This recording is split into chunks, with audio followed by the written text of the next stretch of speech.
মুসলমান ভাই আমার গভীর মনোযোগ।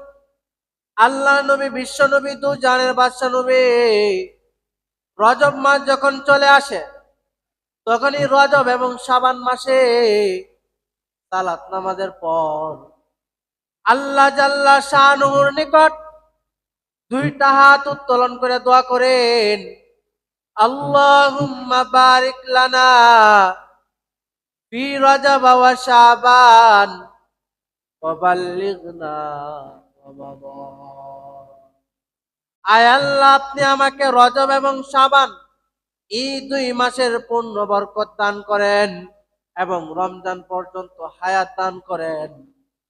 এই জন্য মেরে মুহতারাম দোস্ত আর বুজুর্গ, আমি মুসলমানের সন্তান, মুসলমানের ঘরে জন্মগ্রহণ করেছি। আমার আপনার প্রয়োজন হইল, সামনে রমজান চলে আসতেছে, ইবাদতের মাস, মাগফিরাতের মাস, আল্লাহর নিকট নিজের আমলগুলি মাফ করার মাস। এই জন্য আল্লাহ নবী, বিশ্ব নবী, দু জাহানের বাদশা নবী উম্মতকে বলেন, হে গোটা পৃথিবীর উম্মতেরা, আমি রাসূলুল্লাহ সাল্লাল্লাহু আলাইহি ওয়াসাল্লাম এর কোনো গুনাহ নাই, তবু আমি আল্লাহ নবী, বিশ্ব নবী আল্লাহ নিকট প্রতিদিন 70 বার আল্লাহ নিকট ইস্তিগফার করে, আল্লাহ গো, আয় আল্লাহ, আপনি আমারে মাফ করেন। অথচ আমার উম্মতেরা, আমি নবী হইলাম নিষ্পাপ, সমস্ত নবীরা নিষ্পাপ, নবীদের কোনো গুনাহ নাই। আমি নবী হইয়া যদি আল্লাহ জাল্লা শানুর নিকট প্রতিদিন 70 বার তওবা করতে পারে, তাহলে তোমরা কেন আল্লাহর নিকট তওবা করতে পারবা না? এই জন্য বন্ধু, লম্বা কথা সংক্ষিপ্ত করে নিলাম।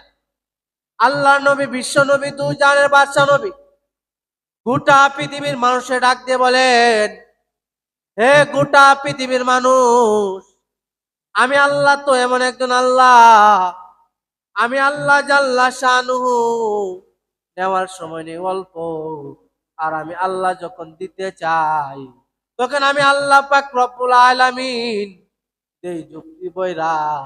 এই জন্য একজন কবি কত সুন্দর ভাষায় কবিতা লেখেন, নাকালে কো দেখে না ঘুরে কো দেখে, নাকালে কো দেখে না ঘুরে কো দেখে, পিয়া জিসকো চাহে সুয়া গান নাহি হায়। বন্ধুরে আমার, আল্লাহ তো এমন একজন আল্লাহর আল্লাহ, আমার আল্লাহ বান্দার কাছ থেকে নেই অল্প, আর যখন বান্দাকে দিতে চাই, তখন আমার আল্লাহ পাক রব্বুল আলামিন বান্দার আমল নামাই দেই হইল জুফরি বয়রা।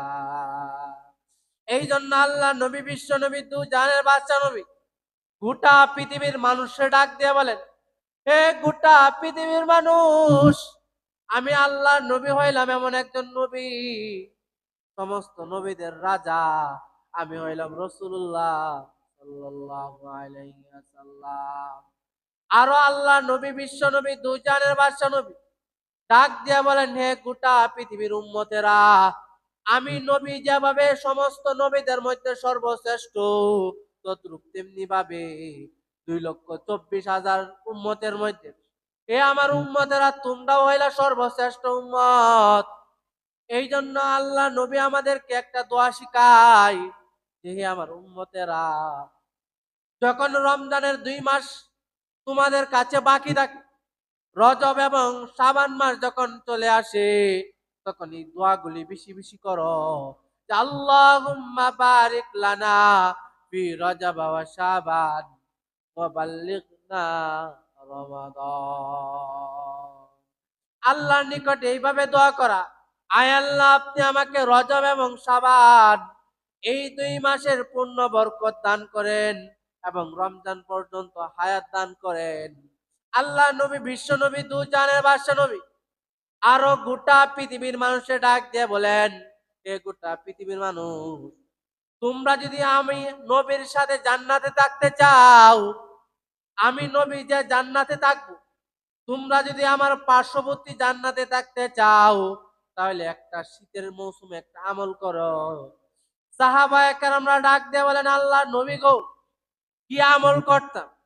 তখন আল্লাহ নবী, বিশ্ব নবী, দু জানের বাদশা নবী ডাক দিয়ে বলেন, কোন ব্যক্তি যদি শীতের মৌসুমে কারো উপর ফরজ গোসল হয়েছে, কোন মুসলমানের সন্তান তার উপর ফরজ গোসল হইয়া গেছে, এই কনকনে শীতের মধ্যে আল্লাহকে ভয় পাইয়া বন্ধুরে ফজরের নামাজের ওয়াক্ত শেষ হওয়ার আগে কোন ব্যক্তি যদি তার ফজরের ওয়াক্ত নামাজের ওয়াক্ত শেষ হওয়ার আগে সে যদি তার ফরজ গোসল করে নেয়, আল্লাহ নবী, বিশ্ব নবী, দু জানের বাদশা নবী ডাক দিয়ে বলেন, হে ফেরেশতারা, ওই বান্দার উপর গোসল ফরজ ছিল, ওই ফরজ গোসল আদায় করার জন্য সে ফজরে ওইটা কনকনে শীতের মধ্যে ফরজ গোসল আদায় কইরা আমি আল্লাহ পাক রব্বুল আলামিনের দরবারে আইসা সাজদা দেয়।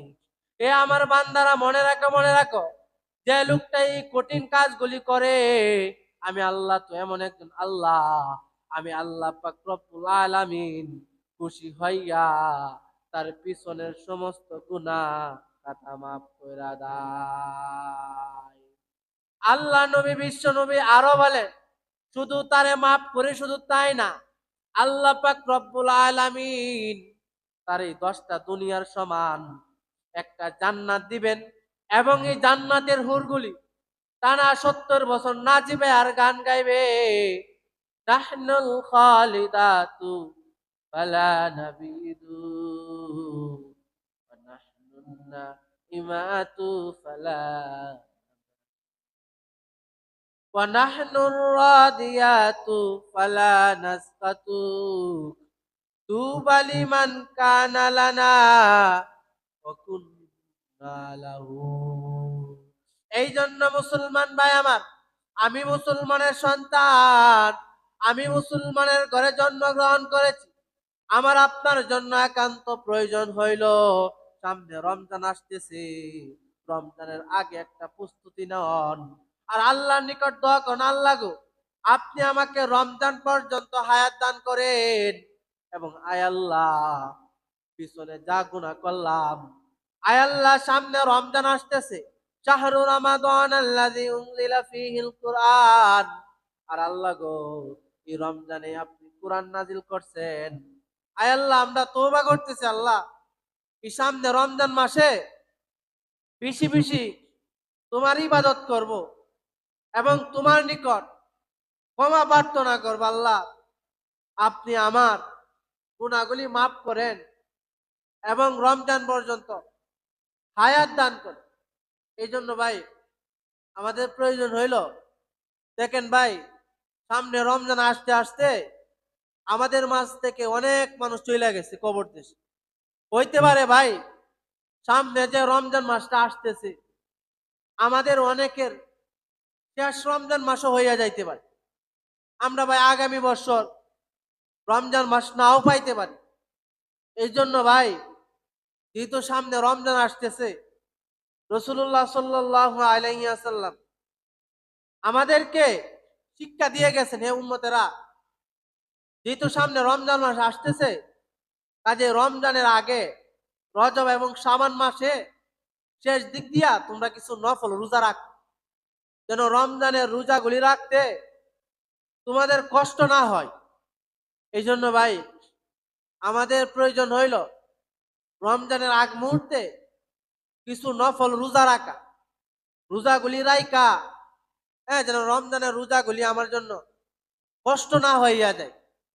এই জন্য কিতাবের মধ্যে আসছে, কোনো ব্যক্তি যদি সারা জীবন রোজা রাখে, হ্যাঁ, সারা জীবনের রোজা যদি এক পাল্লায় রাখা হয়, আর রমজান মাসের একটা ফরজ রোজা যদি আরেক পাল্লায় রাখা হয়, তবে আল্লাহ পাক রব্বুল আলামিনের নিকট সারা জিন্দেগির সমস্ত নফল রোজার চাইতে, হ্যাঁ, রমজান মাসের একটা ফরজ রোজার দাম আল্লাহর নিকট অনেক অনেক বেশি। সুবহানাল্লাহ। এই জন্য ভাই, আমাদের প্রয়োজন হইল পিছনে যা করছি আর না করছি, আমরা যদি আল্লাহর নিকট, হ্যাঁ, মাপ চাইতে পারি যে আল্লাহ, 100 মানুষ হত্যা করার পরও যদি এমন ব্যক্তিরা তুমি মাফ করে দিতে পারো, তাহলে আল্লাহ আমরা তো এত জঘন্য গুনাহ করছি না। কাজে আল্লাহ তোমার নাম তো রহমান, তোমার নাম তো সালাম, তোমার নাম তো মুমিন। আয় আল্লাহ আপনি রমজানের উসিলা কইরা, আয় আল্লাহ আপনি আমাদের প্রত্যেকের জীবনের গুনাহ খাতা মাফ করে দিন। তখন আল্লাহ বলে, বান্দা রে, পৃথিবীর যত মানুষ আছে, আমি আল্লাহর নাম তো সাত্তার, আমার আল্লাহর নাম তো রহমান। যখন বান্দা গুনাহ কইরা অনুতপ্ত হইয়া আমি আল্লাহর নিকট দোয়া করে যে আল্লাহ, তুমি তো আল্লাহ ছাড়া আর কোনো আল্লাহ নাই, তুমি যদি আল্লাহ না মাফ করো তাইলে আমরা কোথায় যাব আল্লাহ? আল্লাহ বাবার কাছে অন্যায় করলে বাবা যদি তাড়ায়া দে, মার কাছে যাওয়া যায়, মা যদি তাড়ায়া দে, চাচার কাছে যাওয়া যায়। আল্লাহ তোমার দরবার থেকে যদি আমাদেরকে তাড়ায়া দেন, আল্লাহ আপনার দরবার ছাড়া তো আল্লাহ আর কোনো দরবার নাই, দেও না মাওলা মাফ কইরা। যখন এইভাবে আল্লাহ নিকট দোয়া করতে থাকে, তখন আল্লাহ পাক রব্বুল আলামিন খুশি হইয়া বান্দার পিছনের সমস্ত গুনাহ খাতা মাফ করে দেয়। সুবহানাল্লাহ। এই জন্য বন্ধু আল্লাহ পাক রব্বুল আলামিন বলেন, ওয়ামান আহসানু কাওলাম মিম্মান দা ইলাল্লাহি ওয়া আমিলা সলিহাও ওয়া ক্বালা ইন্নী মিনাল মুসলিমিন।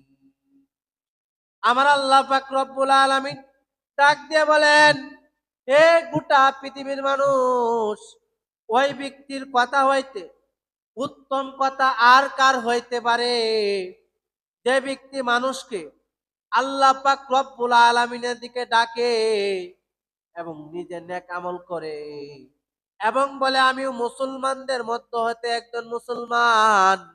ওই ব্যক্তির কথা হইতে আর উত্তম কথা আর হইতে পারে। এই জন্য ভাইয়েরা আমার, আমাদের জন্য প্রয়োজন হইল আল্লাহ পাক রব্বুল আলামিনের একটা বিধান হইল রমজান মাসের রোজা রাখা এবং আল্লাহর নিকট দোয়া করা। কারণ বন্ধুরে, আল্লাহ নবী, বিশ্ব নবী, দু জানের বাদশা নবী একদিন শুক্রবারে জুমার নামাজের জন্য মিম্বরের প্রথম মিম্বরে পা রাখেন, পা রাইখে বলতেছেন, আল্লাহুম্মা আমিন, আল্লাহ তুমি কবুল করো। আল্লাহ নবী, বিশ্ব নবী, দু জানের বাদশা নবী শুক্রবারে যখন দ্বিতীয় মিম্বরের মধ্যে পা রাখলেন, পা রাইখে বলতেছেন, আল্লাহুম্মা আমিন, আয় আল্লাহ আপনি কবুল আর মঞ্জুর করেন। দ্বিতীয় মিম্বরে পা রাইখা আল্লাহ নবী বলেন, আল্লাহুম্মা আমিন, আল্লাহ তুমি কবুল করো।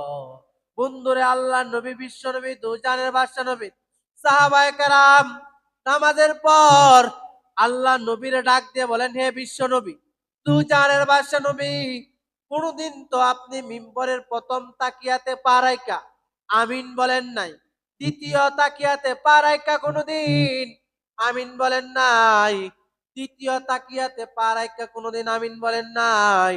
আল্লাহর নবী গো, আজকে তিনটে তাকিয়ার মধ্যে পা রাইখা কেন তিনবার আমিন বললে? বন্ধুরে, লম্বা কথা সংক্ষিপ্ত করে নিলাম।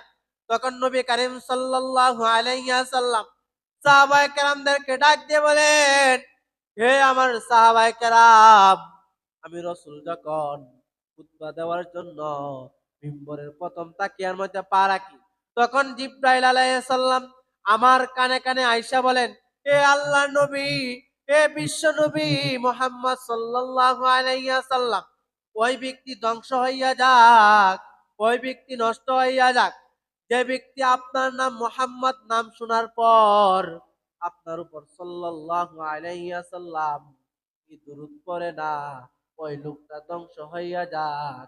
বন্ধুরে, তখন আমার সাহাবায়ে কেরাম কি কথা যখন জিবরাইল আলাইহিস সালাম আমার কানে কানে বলেন, আর আমি প্রথম তাকিয়ার মধ্যে পা রাখলাম, তখন আমি রসুল বললাম, আল্লাহুম্মা আমিন, আয় আল্লাহ আপনি কবুল করেন। হে আমার সাহাবায়ে কেরাম, আমি রসুল যখন জুমার নামাজের খুতবা দেওয়ার জন্য যখন আমি দ্বিতীয় তাকিয়ার মধ্যে পা রাখলাম, তখন জিবরাইল আইসার বলতেছেন, হে আল্লাহর নবী, ওই লোকটাও ধ্বংস হইয়া যাক, যে লোকটা তার পিতা মাতা পাইয়া দুনিয়াতে জান্নাত কামাই করতে পারলো না, পিতা মাতারে সন্তুষ্ট করতে পারলো না, পিতা মাতা ওই সন্তানের উপর সন্তুষ্ট না, ওই ব্যক্তি ধ্বংস হইয়া যাক। যখন জিব্রাইলি কথা আমার কানে কানে বলছিল, তখন জিব্রাইলের কথায় আমি সমর্থন করে বললাম, আল্লাহুম্মা আমিন, আয় আল্লাহ আপনি কবুল আর মঞ্জুর করেন। আল্লাহর নবী গো জিজ্ঞাসা করেন সাহাবায়ে কেরাম তৃতীয় তাকিয়ার মধ্যে পা রাইখে আল্লাহর নবী কি বলছিলেন? তখন রাসূলুল্লাহ সাল্লাল্লাহু আলাইহি ওয়াসাল্লাম বলতেছেন, হে আমার সাহাবায়ে কেরাম, তৃতীয় তাকিয়াতে আমি রাসূল যখন পা রাখলাম, কদম রাখলাম, জিব্রাইল আলাইহিস সালাম আয়েশা বলতেছেন, আল্লাহর নবী গো ওই লোকটাও ধ্বংস হইয়া যাক যে লোকটা রমজান মাসের রোজা পাইয়া 30টা রোজা পাইয়া তার জীবনের সমস্ত গুনাহ খাতা মাফ করাইতে পারলো না, ওই লোকটাও ধ্বংস হইয়া যাক। তখন আমি রাসূলুল্লাহ সাল্লাল্লাহু আলাইহি ওয়াসাল্লাম বলছিলাম, আল্লাহুম্মা আমিন, আয় আল্লাহ কবুল। এই জন্য ভাই রাসূলুল্লাহ সাল্লাল্লাহু আলাইহি ওয়াসাল্লাম এমন 3 ক্যাটাগরির ব্যক্তির জন্য বদদোয়া করছেন, লানত করছেন, যে ওই ব্যক্তি ধ্বংস হয়ে যাক। যে ব্যক্তি তার পিতা মাতা পাইয়া সে তার পিতা মাতার খেদমত করতে পারল না। কিতাবের মধ্যে আসছে পিতা মাতাই তার জান্নাত, আবার পিতা মাতাই তার জাহান্নাম। কোন সন্তান যদি তার পিতা মাতার খেদমত করে, হ্যাঁ, দুনিয়ার সকল মানুষ তার উপর অসন্তুষ্ট, কিন্তু পিতা মাতা তার উপর সন্তুষ্ট, আল্লাহ তার উপর সন্তুষ্ট। আল্লাহ পাক রব্বুল আলামিন বলেন ওই লোকটার জন্য জান্নাত ওয়াজিব হয়ে গেছে। সুবহানাল্লাহ। এই জন্য ভাই কিতাবের মধ্যে আরো আসছে, রসুল বলছেন পিতা মাতা যদি সন্তানের উপর অসন্তুষ্ট থাকে, তাহলে ওই পিতা মাতাই তার জন্য জাহান্নামে নেওয়ার জন্য যথেষ্ট হয়ে যায়। এই জন্য হাদিসের মধ্যে আরো আসছে যে কোনো সন্তান যদি পিতা মাতার দিকে এক নজরে তাকায়, ভালোবাসার নজরে তাকায়, মোহব্বতের নজরে তাকায়, একটা দৃষ্টি দেয়, আল্লাহ পাক রব্বুল আলামিন খুশি হইয়া ওই সন্তানের আমল নামায় একটা কবুল হজের সওয়াব লিখে দেয়। সুবহানাল্লাহ। এই জন্য ভাই পিতা মাতা, কিতাবের মধ্যে আসছে পিতা মাতা যদি পাগলও হয়, পিতা মাতা যদি আপনার সাথে খারাপ ব্যবহারও করে, কিতাবের মধ্যে আসছে তবু পিতা মাতার সাথে এমন কোনো আচরণ করা যাবে না যে আচরণের কারণে পিতা মাতার জবান দিয়া আহ শব্দটা উচ্চারণ হয়ে যায়। এই জন্য কিতাবের মধ্যে আসছে যে কোনো ব্যক্তি যদি দুনিয়াতে সে সাকসেসফুল হইতে চায়, বন্দুকের গুলি মিশাছে, কোনো পিতা মাতা যদি তার সন্তানের জন্য দিল খুলে অন্তর থেকে যদি পিতা মাতার দোয়া নিতে পারে, আল্লাহ পাক রব্বুল আলামিন পিতা মাতার দোয়ার বরকতে এমন স্থানের মধ্যে নিয়ে পৌঁছাইবে সে জীবনে কল্পনাও করতে পারবে না যে সে ওই স্থানের মধ্যে যাইতে পারতো। সুবহানাল্লাহ। এই জন্য ভাই পিতা মাতা অনেক সম্মানী জিনিস, পিতা মাতার ইজ্জত করবেন। ছোটবেলা আপনি যখন ছোট ছিলেন, আপনার বাড়িতে যদি কেউ কিছু একটা দেয়া যাইতো, আপনার মা না খায়া আপনারা খাওয়াইছে। ছোটবেলা যদি জিজ্ঞাসা করতেন যে আম্মা তুমি খাইছো নি, পুত আমি খাইছি, অথচ ভাই আপনার মা কিন্তু খাইছে না। বাবা চিরা কাপড় গুলি পরে, মা চিরা কাপড় গুলি পরে, আর সন্তানের মনটা খুশি করার জন্য নতুন কাপড় গুলি কিনে দেয়। আর ওই মা বাবাই যখন বৃদ্ধ হয়ে যায়, তখন ভাই আপনি কেমন সন্তান, যে মানুষ যখন বৃদ্ধ হয়ে যায় তখন মা বাবার মনে কত আশা থাকে যে আমার সন্তান যদি এই জিনিসটা আমার কিনে দিতে পারতো। কিন্তু ভাই মা বাবা আপনার কাছে জীবনেও চাইতো না। দেখবেন সন্তান যখন বিদেশ থেকে আসে, তখন মা তার সন্তানের চেহারার দিকে তাকায়, আর আপনার বিবি সাহেব আপনার হাতের দিকে তাকাইব যে আমার জন্য কি আনছে। আপনি যদি বাহিরে থাকেন, যতক্ষণ পর্যন্ত বাহিরে আছেন রাতে 10টা বাজে গেছে, তো আপনার মার মন কিন্তু চটপট করতেছে, আমার ছেলে কোন সময় আসবে, আর আপনার বিবি কিন্তু ঘুমাইতেছে। এই জন্য ভাই আমাদের জন্য প্রয়োজন হইল পিতা মাতার খেদমত করা।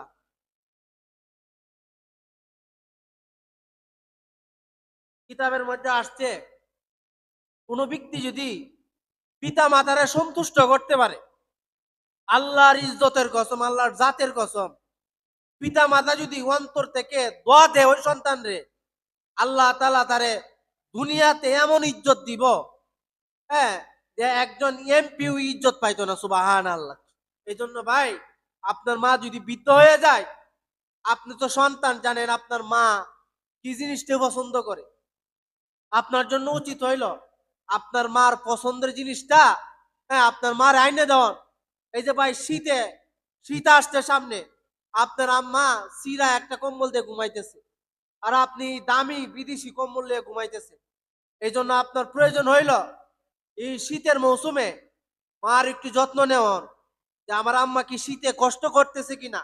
হ্যাঁ, আপনি কম্বল আছে 2টা, আপনার মা কইছে হুতরে শীতে আমার খুব কষ্ট হইতেছে, একটা কম্বলের ব্যবস্থা করে দে না।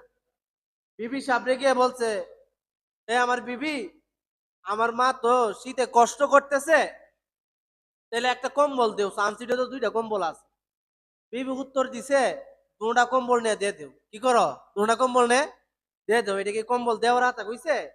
এই জন্য ভাই আপনার বউ চলে গেলে, বিবি চলে গেলে বিবি আরেকটা পাওয়া দেবে।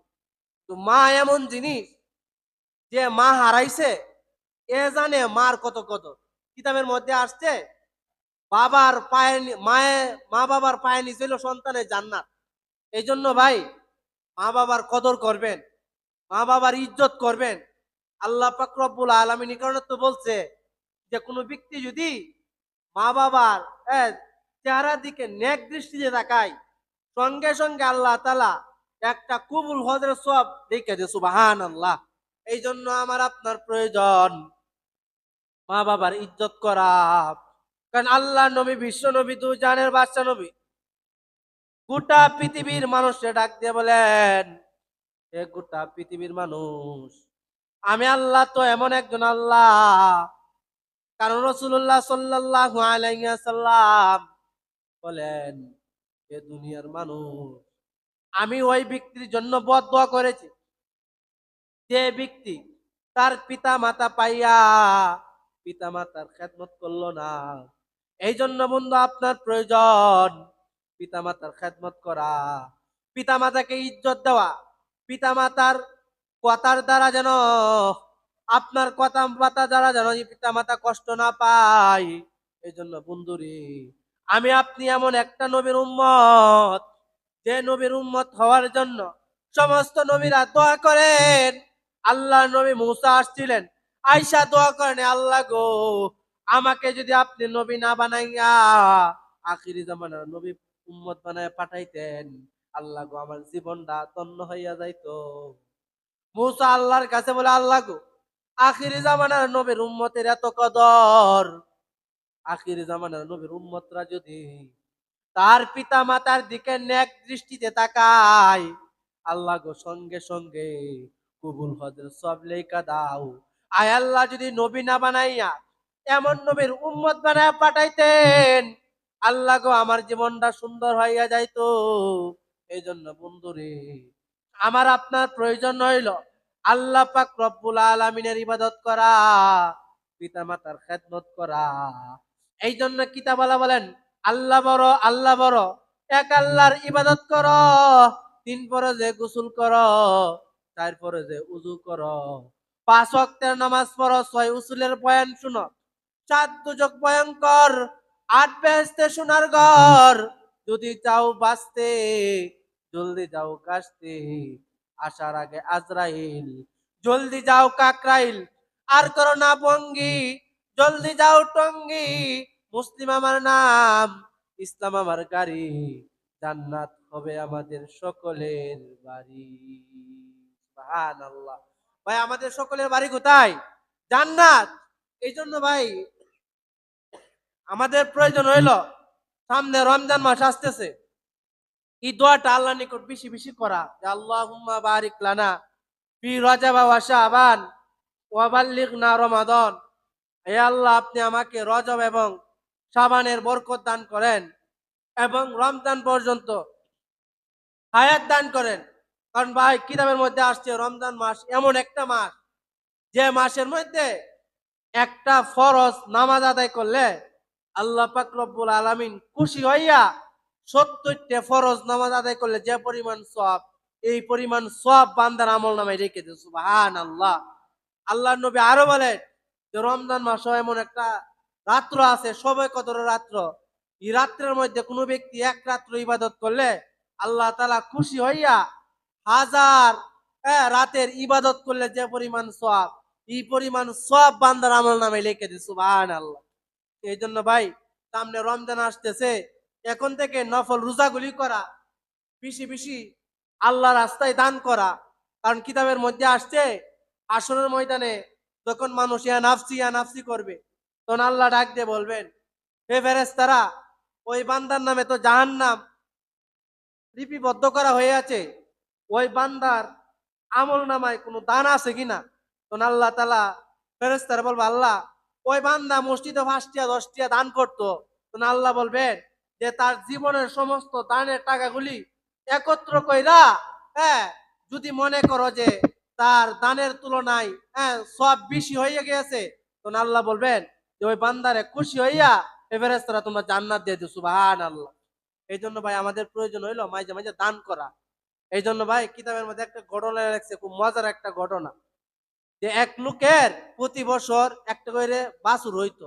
গাভীর হতো কি হইতো ভাই? বাছুর হইতো। হ্যাঁ, অর্থাৎ গাভী প্রতি বছরে একটা করে ব্যান দিত। কয়টা করে ব্যান দিত? একটা করে ব্যান দিত। ঘটনা চক্রে প্রথম বছর গাভীর গোশ থেকে একটা বাছুর হওয়ার পরে বাছুরটা মারা গেছে। দ্বিতীয় বছর আবার আরেকটা বাছুর হয়েছে, এটাও মারা গেছে।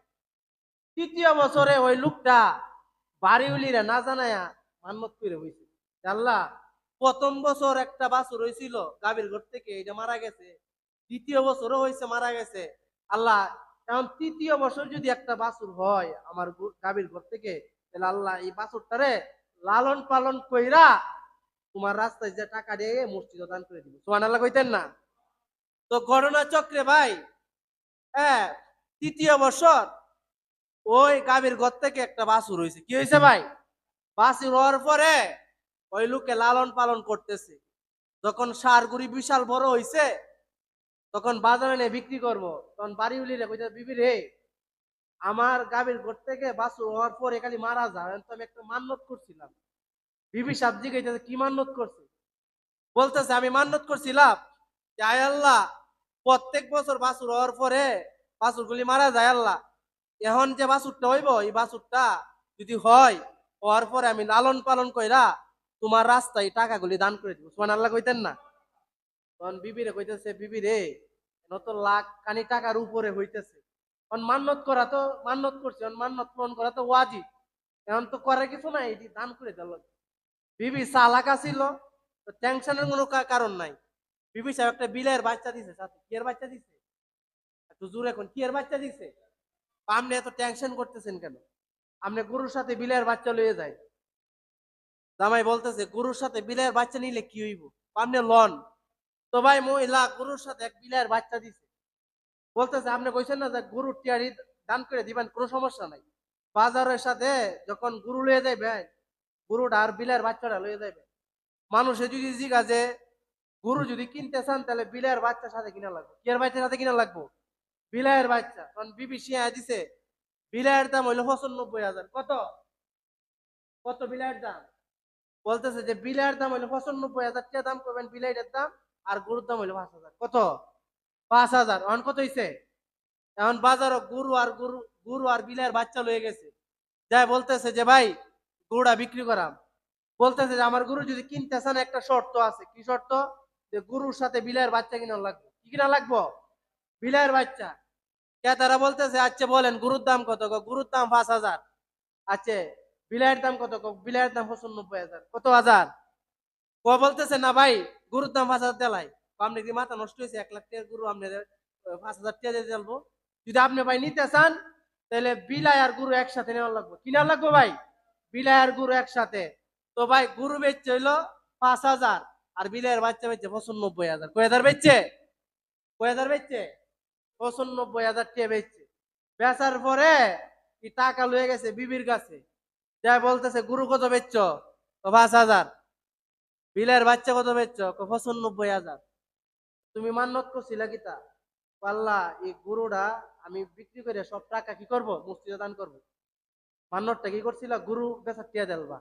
গরু বেচছো কত? 5,000। 5,000 টাকা মসজিদে দিয়াও, আর 95,000 টাকা বিলাই বেচছো না, এটা রাখে। নাউজুবিল্লাহ কইতেন না? মানে পিটি চালাকিটা কোনো করছে দেখছেন নি? এমন চালাক মানুষ দুনিয়াতে আছে না? জিগাইছে ভাই টাকা আছে আপনার কাছে? কো না ভাই আমার কাছে টাকা নাই। বেটা কিন্তু সই কথা কইছে।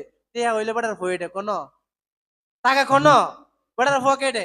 এই জন্য ভাই কিতাবের মধ্যে আসছে, এই চালাকি কইরা কি কোয়া যাইতো না, হ্যাঁ আল্লাহর জান্নাতে যাওয়া সম্ভব হইতো না।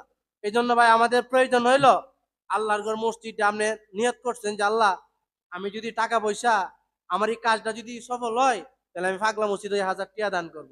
কিতাবের মধ্যে আসছে আপনি মান্নত করছেন বাইতুল মুকাররমের মসজিদে টাকা দান করবেন, আর এই টাকাটা যদি এলাকার দরিদ্র মসজিদের মাঝে দান করেন, বরং বাইতুল মুকাররমে দান করার চেয়ে আপনার এলাকার মসজিদে দান করলে সব বেশি হইবে। সুবহানাল্লাহ।